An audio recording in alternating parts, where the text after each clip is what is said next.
Welcome back to the channel. So this is the second episode of our build. I just today released the small short about the plans for this railway. So you probably noticed in that all the lower level baseboards are in. And the next stage is to lay the cork, which I've laid out there. We've also got quite the stack of cork over the back there, flattening out. Ready for use. We've also got brand new LED lights, RGB throughout this loft section, which can be controlled. So it's a bit bright today due to it being daytime and not having a blind yet, but we can change the colours to anything we want. So we would end up having a day-night timer or a day-night circuit on the lights as well, so they can cycle between daytime and nighttime. So nighttime would be this blue, and provide enough light if I just stand in the way of the window. So we'll switch these back to white. So there'll be a warm colour for daytime and then a dark blue for nighttime, providing light into the area but allowing the layout to take over with the lights that I'm intending to put on there. The building lights would also stagger turn on as the nighttime approaches as well, hopefully, as I've seen some circuits out there that are now able to do that. But we're going to get started over here, laying the cork on the big straights. That's the biggest panel and it takes 4 sheets of cork to cover. So we'll do that for that panel and that one, leaving the section at the back, as I need to work out the curve and what I'm doing on that section. Then it'll bring us around to this one where we'll use the thinner stuff to do the single width for the tracks, round the reversing loop, round the wood bends, and then to just under where that tripod is, we'll go to the wide again, all the way back along here. So I'm going to stop talking about it. And yeah, let's get into that time lapsing of the cork being put down.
Right, so now that the cork's down, or at least mostly down, still got to work out that section. That extends off from that bit. So just got to get the cork around that corner. My next job will be to track around that top bit. This bit's already in. I'm using some track setter gauges that I've got from West Hill Wagon Works. So if we just have a little look around, we'll see if it's done. So we've got the points leading to there. So that'll split into this section and then meet that point up there. That one's not fixed in yet, as I need to work out how far from that wall it needs to be. Still a good bit of cork left, but most of that will be used on the upper level. If we come over to here, we've got another point, not fixed in yet, and another point down that end. Currently using this panel as my, let's say, builder's yard for rail. We've got a box with a few new lengths in it. Not many. As that is a box I've been using for projects I've been doing on Swanage. We've got all of these are old rails. So some of these would have been used on parts of the portable. That looks like a good bit for my next bit. So I've organised it into full or almost full length. And I've got shorter ones and then even more shorter ones. Right down to bits. Just helps me trying to figure out what I'm using. Most of this track came from the old layout. So it was majority of it was saved. So planning to reuse as much as possible. So let's get to building this reversing loop then.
Okay, so main loop is now done. So we've got the main looper track so we can access all the yard.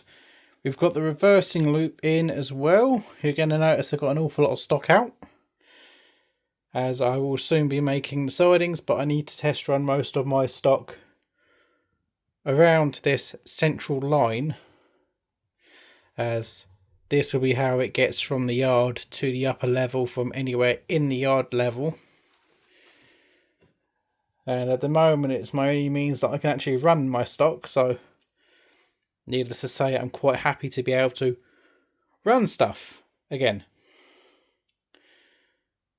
So let's take a tour of the yard. So we've got a few sidings roughly made here so that we can store a few things. We've got 2 sidings here for the IPTs or IETs. I can't remember the initials, but for my 2 Class 800s. I've only got 1 out at the moment, but they're both 5-car units, so they both get those sidings there. So we've also got a few other my trains out, like my Royal Mail Mark 1s, a few of the other Mark 1s, including my Coronation set, which is currently using the reversing loop as a siding. Yeah, there's nowhere big enough to put that entire train yet. But the good thing is, as that one's so easy to reverse, I only have to make it a one-ended siding to park it in. So we've got a little 2-car DMU on the track there, which I can get moving.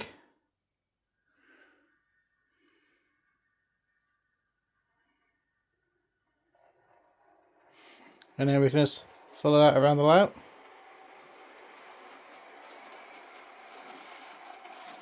So over here we have this point. So in this position it continues the loop, but switch it to there, it'll go onto the incline, which will start here, and then the incline will continue on, go around that side of that beam. So there's where we're going to start sparing out for some of my sidings. I've had to do a slight adaptation and rework with the track. So here we've got quite a bit of my freight. So there's what, 4 trains there.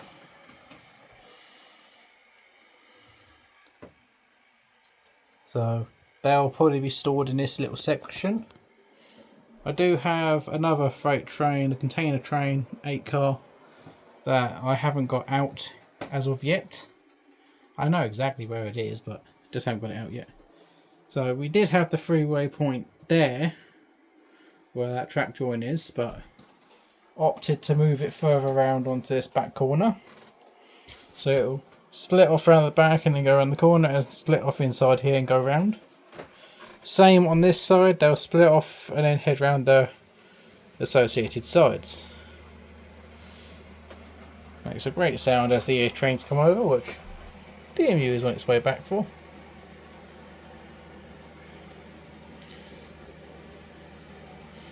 So it is so nice to have a running track once again.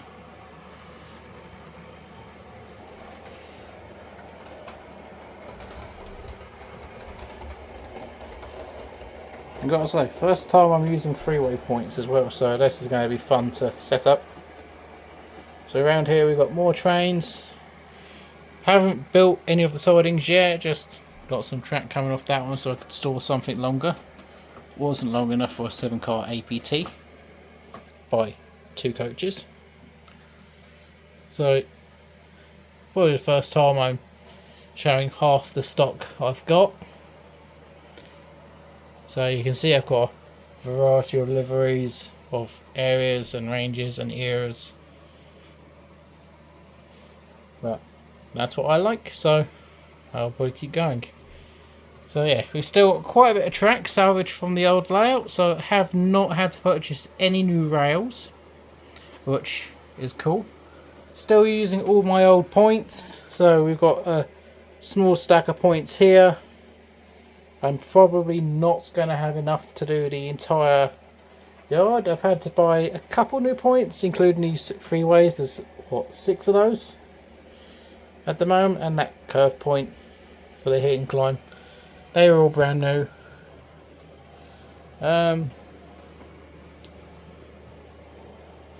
Yeah, some of these points were new for the previous version because I needed more and never got around to using them, so got a few swim blocks. So that brings us round to this bit, which is actually temporary. So this is where the gate is supposed to be, and yeah, we literally just put a single plank across and then pin the track down to the plank directly, which shows us how much track we need to finish this section, which will be useful for when the gate actually goes in. And yeah, that helps us there. So the next part, or the next video I should probably say, because I think this is enough footage for this video, will be working out and plotting these sidings, making areas to store the various rakes of trains that I've got. None of the locomotives are going to be stored on this level. They're all going to be upper level storage in my depots and the turntable area. If you've been watching this channel on TikTok or on YouTube after the previous video that I uploaded, you would have seen a few shorts get released. One containing the plan for the layout, which I'll probably put up at the side of the video. I'm not going to go through it, but that was a rough plan. Track and point work is likely to be adapted where needed, as that was just a rough idea of what I'm thinking that I want to get. So we'll just follow the DMU around for a little bit. So yeah, we've got 3 sections to work on the point work. Some sections like this one might be adapted and be different.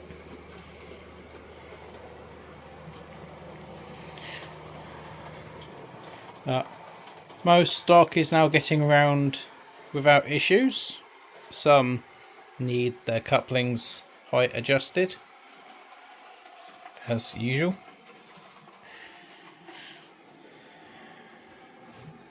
But so far this is all reclaimed track. So I hope you've enjoyed this video. And I hope you've enjoyed the shorts I've been putting up. First train going around the track, which was the coronation set, successfully. As well as the walkthrough of the plan video. So that's the initial circuit. Hopefully in the next video we'll have more to be able to run. Thanks for watching. Feel free to subscribe, and thanks for enabling me to hit 933 subscribers. Every new subscriber is appreciated, as well as all your comments. I enjoy reading through them and answering those that I can. But I do see all of the comments. Just been a little bit busy as of late. So yeah, thanks for watching. I'll see you in the next one.